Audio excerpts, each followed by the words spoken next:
আসসালামু আলাইকুম। স্বাগতম সবাইকে। মাছের ভীষণ মজাদার একটি রেসিপি নিয়ে চলে এসেছি। আজকে রান্না করব পাবদা মাছের ঝোল। খুবই মজাদার হয় এই পাবদা মাছের ঝোল রান্নাটা। আর রান্নাটা এক্কেবারে সহজ, খুবই অল্প সময়ের মধ্যে ঝটপট করে রান্না করে নেওয়া যায়। সাদা ভাতের সাথে এই পাবদা মাছের ঝোলটা খেতে দারুণ লাগে। তাহলে চলুন কিভাবে পাবদা মাছের ঝোল রান্না করি সেটা দেখে নেই। এখনও যারা চ্যানেলে নতুন, চ্যানেলটি সাবস্ক্রাইব করেননি, তারা প্লিজ আমার চ্যানেলটি সাবস্ক্রাইব করে নেবেন এবং পাশে থাকা ছোট্ট বেল আইকনে ক্লিক করে দিবেন। রান্নার জন্য পাবদা মাছগুলো আমি ভালোভাবে কেটে ধুয়ে পরিষ্কার করে নিয়েছি। পরিমাণে যে যতটা রান্না করবেন মাছ সেভাবে নিয়ে নিতে হবে এবং বাকি মশলাটাও সেভাবে অ্যাড করতে হবে। রান্নার জন্য প্রথমে আমি 3 টেবিল চামচ মতো তেল দিয়ে দেব। এখন এই তেলের মধ্যে দিয়ে দেব পেঁয়াজ কুচি। আমি এখানে বড় 2টা পেঁয়াজ কুচি করে নিয়েছি। পেঁয়াজটা এখন লাল করে ভেজে নেব। নেড়েচেড়ে পেঁয়াজটা আমি লাল করে ভেজে নিয়েছি। এখন এই পেঁয়াজ ভাজার মধ্যে দিয়ে দেব পেঁয়াজ বাটা। 1 টেবিল চামচ পরিমাণ নিয়েছি পেঁয়াজ বাটা। পেঁয়াজটা এভাবে একটু বেটে দিলে ঝোলটা ঘন হবে। নেড়েচেড়ে পেঁয়াজটাও একটু ভেজে নিয়েছি, পেঁয়াজের কাঁচা গন্ধ চলে গিয়েছে। এখন পানি দিয়ে দেব মশলা কষিয়ে নেওয়ার জন্য। গুঁড়া মশলা দিয়ে দেব। আমি এখানে নিয়েছি হলুদের গুঁড়া, ধনিয়ার গুঁড়া, জিরার গুঁড়া, শুকনো মরিচের গুঁড়া, লবণ এবং মাছের মশলা। সব মশলাটাই আমি 1/2 চা চামচ করে নিয়েছি। মশলাটা সুন্দর করে কষিয়ে নেব। মশলা কষানোর উপরে নির্ভর করে যে কোনো রান্নার স্বাদ। এই মশলাটা যত ভালো কষানো হবে মাছের ঝোলের টেস্টটাও বাড়বে, খেতেও ভালো লাগবে।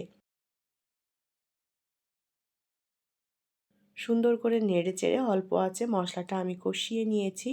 মশলার উপরে তেলটাও ভেসে উঠেছে। এখন এই মশলার মধ্যে একে একে পাবদা মাছগুলো দিয়ে দেব।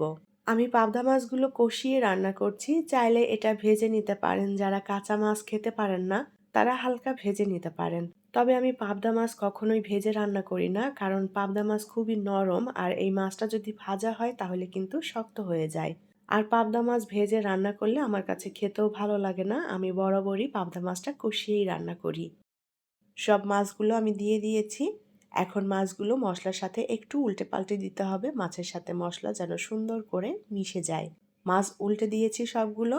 এখন পরিমাণ মতো করে ঝোলের পানি দিয়ে দেব। পাবদা মাছ রান্না হতে একদমই কম সময় লাগে, ঝটপট রান্না হয়ে যায়। আমি যতটুকু ঝোল রাখতে চাই সে আন্দাজ মতো করেই পানি দিয়ে দিয়েছি।